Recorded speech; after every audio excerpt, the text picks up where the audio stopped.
한 인물을 좀 거론을 하고 싶은데요. 하나님의 마음에 합한 자. 혹시 누군지 아십니까? 다윗이잖아요. 다윗은 하나님의 마음에 합한 자라고 했습니다. 언제 그랬냐면요. 목숨이 위태로울 때, 도망자로 있을 때, 전쟁 가운데 거하고 있을 때, 하루하루 내가 살을지 죽을지 정말 모르는 그런 상황 가운데서 계속 누굴 붙들었을까요? 하나님을 붙들고 살아갔습니다. 그러다가 어느 정도 이제 군사적인 조직도 어느 정도 견고해졌을 때 이제 뭐냐면 이 다윗 왕이시여 왕은 궁궐에 거하십시오. 우리가 전쟁하고 이게 승리할 때 영광만 이렇게 취하시라고 그렇게 부탁을 합니다. 전쟁통에 있었던 다윗이 궁궐에 거하기 시작하니까 뭐예요? 게으름이 찾아올 수밖에 없죠.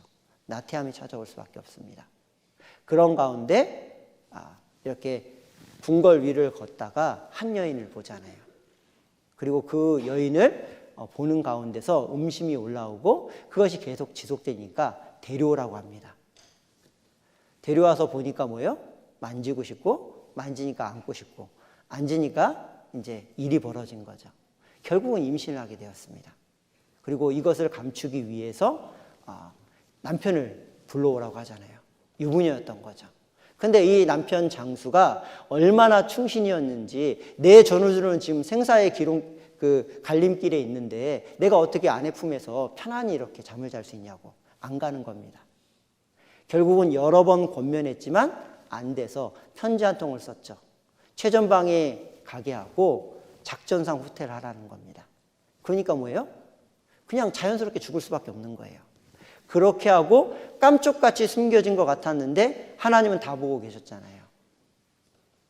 그 과정 속에서 다윗이 잃어버린 게 있습니다. 무엇을 잃어버렸을까요? 하나님 앞에 바르게 회개하는 삶이 되지 않으니까요. 자원하는 심령이 사라져버렸습니다. 구원의 즐거움이 사라져버렸어요. 살았다라고 하지만 곧 뭐예요? 죽은 것 같은 신앙의 모습을 갖고 있는 거죠. 하나님 앞에 자백하는 삶, 회개하는 삶이 없으면요 마치 이럴 수 있다라는 겁니다. 죽은 신앙생활과 같은 모습을 가지고 있는 거예요.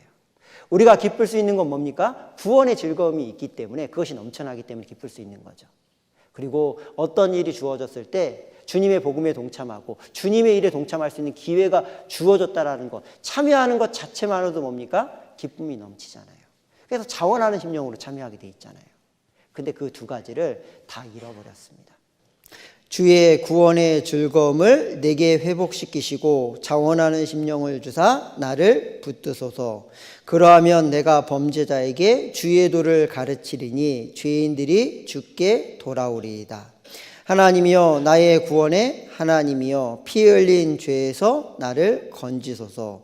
내 혀가 주의 의를 높이 노래하리이다. 주여 내 입술을 열어주소서. 내 입이 주를 찬송하여 같이 읽어볼까요? 전파하리이다. 네. 다윗은 분명히 알고 있었어요. 잃어버린 것이 구원의 즐거움과 자원하는 심령이었습니다. 죄 때문에 그렇게 된 거죠. 근데 이 구원의 즐거움과 자원하는 심령이 이뤄지니까 내가 지금 뭘 못하고 있어요? 주님의 사랑을 전하는 그 전도의 삶이 이뤄졌다라는 걸 고백하고 있습니다. 그래서 나를 위해서 구원의 즐거움을 회복시켜 주시고 자원하는 심령을 주십시오. 물론 그렇게 기도한 측면도 있죠. 하지만 진정으로 그렇게 기도하고 있는 의미의 중심 가운데 결국은 뭐예요? 나를 구원해 주신 목적처럼 내가 주님의 복음을 다시 전할 수 있도록, 그리고 그 복음을 통해서 다시 내가 기쁨이 샘솟을 수 있도록 제발 좀 도와주십시오. 그렇게 간절히 기도하고 하나님께 나왔던 거죠. 그것을 통해서 다시 자원하는 심령이 주어지고 구원의 즐거움이 회복되었습니다.